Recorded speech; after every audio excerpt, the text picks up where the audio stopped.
और सबसे ज़्यादा गालियाँ जब मुझे पड़ी है एज ए चीरहरण में, मतलब लोगों अभिमन्यु वध और चीरहरण में। अगर वो दुर्योधन को पसंद कर सकते हैं जिनके एक्ट इतने विलेनस हैं, तो आप समझ सकते हैं कि हमारी ऑडियंस कितनी जेनरस है। विलन कभी अपने आप को विलन नहीं मानता है, ठीक है ना। अगर विलन हम बनाते हैं उसको। मुझे मालूम है कि बहुत सारा काम कर कर आप आ रहे हैं, लेकिन उसके बाद भी आपने हमारे लिए टाइम निकाला, दिल से आभारी हूँ भाई आपका।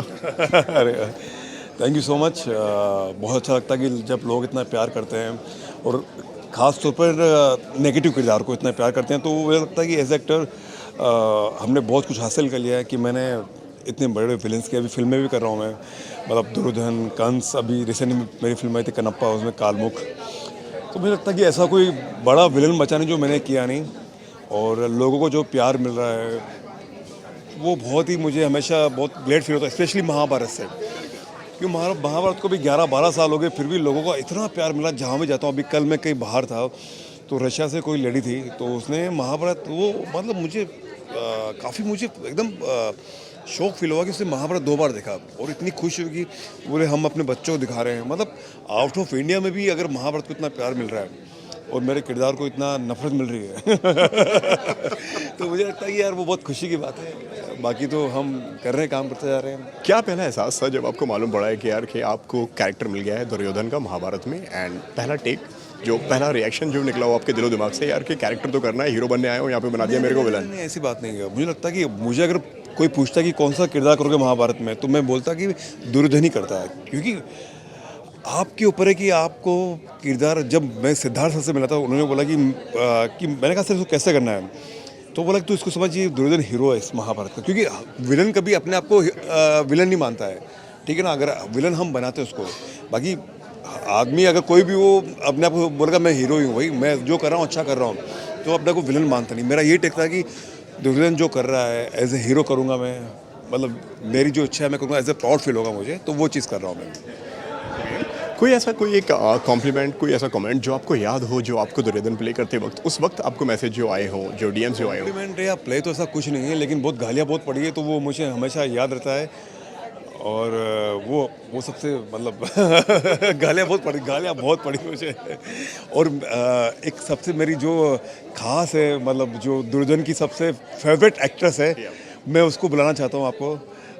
प्लीज़ पूजा जी, अगर आपके पास एक सेकेंड में नहीं है, मना करेंगे लेकिन पूजा प्लीज़ कम थोड़ी इज्जत रख लो ये द्रौपदी का एटीट्यूड है भाई जी। दुर्योधन के पास में आना नहीं है। अभी मैं इनके बारे में एक बात बोलना चाहता हूँ मैं आपको, जो शायद मैं पहले एक बार बहुत पहले मैंने इंटरव्यू में बोली थी, वो आप बोलूँगा कि दुर्योधन है ना चीरहरण में रोया। क्यों रोया? द्रौपदी परफॉर्मेंस देख के इतना मुझे रियल लगा, सीरियसली बता रहा हूँ आपको, मैं इतना रियल परफॉर्मेंस किया था कि जब मैंने इसको देखा था ना, तो मुझे लगा यार ये क्या, मतलब क्या जान डाली। क्योंकि मैं अंदर से तो एक, चलो मैं अंदर से तो एक इंसान ही हूँ ना, लेकिन उसने जो उस किरदार को जिया कि मतलब उसके साथ में कितना अत्याचार हो रहा है, इतने महावीरों के बीच में भी अगर इसके साथ में ऐसा हो रहा है, तो मतलब वो कितनी, एक नारी के लिए कितनी, मतलब वो बात है। तो लेकिन जो उसने परफॉर्म किया, आई स्वेयर, मतलब अभी भी मेरे रोंगटे खड़े हो रहे हैं, मतलब क्या परफॉर्म किया ऐसे। तो दुर्योधन खुद रोया द्रौपदी के चीरहरण पे, मतलब इससे बड़ा क्या हो सकता है। नहीं सीरियसली पूजा, सीरियसली पूजा क्या फील करती है जब इस तरह के कॉम्प्लीमेंट्स मिलते हैं? और एक चीज़ और मैं भी सुन रहा था, किसी फैन से आपका इंटरेक्शन चल रहा था, वहाँ पे वो बोल रहे थे यार कि द्रौपदी के लिए आपको नेशनल अवार्ड मिलना चाहिए था। ये सब बातें बहुत हम्बलिंग होती हैं, और आपको रियलाइज़ होता है एवरी मिनट एवरी मोमेंट कि ये कितना बड़ा गिफ्ट है आपके लिए, कितनी बड़ी ब्लेसिंग है। क्योंकि मैं तो honestly just as an actor आई थी कि हमें एक्टिंग करनी है, हमें एक रोल मिला है, हम करेंगे, बट उसका इम्पैक्ट इतना बड़ा होगा इसकी कोई उम्मीद नहीं थी। और एक होता है कि एक टाइम के बाद एक रोल लिमिटेड होता है, उसकी अप्रिसिएशन ख़त्म हो जाती है, बट ये जिस तरह से बढ़ती जा रही है, it's only a blessing. So I am only humbled and I feel very blessed. दोनों से मेरा सवाल है, जब इतने सारे लोग होते हैं, इतनी बड़ी कास्ट होती है, और इतने बड़े कैरेक्टर और सारे के सारे बड़े एक्टर्स जब साथ में परफॉर्म कर रहे होते हैं, स्क्रीन स्पेस को लेके कितना दिमाग के अंदर टेंशन होता है यार, पता नहीं मुझे दिखाया जाएगा नहीं दिखाया जाएगा, मेरे कैरेक्टर को इतना एस्टैब्लिश किया जाएगा नहीं किया जाएगा, वो सवाल आते हैं आपके दिल में? नहीं, वो सवाल इसलिए आता है क्योंकि महाभारत में हर एक किरदार की अपनी इंपॉर्टेंस है। भले द्रौपदी हो, दुर्योधन हो, कृष्ण हो, भीष्म हो, शकुनी हो, सबका अलग अलग ट्रैक और सबकी अलग इंपॉर्टेंस है। तो मुझे लगता है नहीं कि वो सवाल किसी के अंदर आएगा, क्योंकि कहानी सबको पता है कि इसका किरदार क्या है। और ऊपर से जिस तरह से सारे कैरेक्टर्स लिखे गए, उसमें कोई कॉन्फ्लिक्ट नहीं थी। हर इंसान को उनकी अपनी ह्यूमन स्टोरी कहने का बहुत अच्छे से मौका दिया गया। तो आई थिंक हर एक्टर के पास अपना एक बहुत फुलफिलिंग मोमेंट है नैरेटिव में कि मुझे इस मोमेंट में खिल के सामने आने का मौका मिला। जैसे वो दुर्योधन, वो जो एक सीन है जिसके अंदर वो अपने आप को वो इंसल्टेड फील करते हैं और अग्नि स्नान करते हैं, तो you know he feels very fulfilled as an actor there कि इतना कुछ किया बट वो इनका मोमेंट टू शाइन था। मुझे चीरहरण मिला था, हर एक्टर के पास अपना अपना कुछ था, so that writing was wonderful. इन्होंने तो मुझे बता दिया कि उस वक्त इनके पास में क्या डीएम्स आया करते थे। आपकी अगर मैं बात कहूँ तो क्या कॉम्प्लीमेंट्स, क्या कमेंट्स आपको मिला करते थे? लोग जब आपसे मिलते थे तो क्या वो बोला करते थे, क्या उनकी बातें हुआ करती थी? अगर जो भी आप बताना चाहें। Audience has always been very kind, तो आई थिंक हमारी ऑडियंस तो बहुत काइंड है, जो हमेशा से उन्होंने पूरी महाभारत को ही पसंद किया है, सब किरदारों को।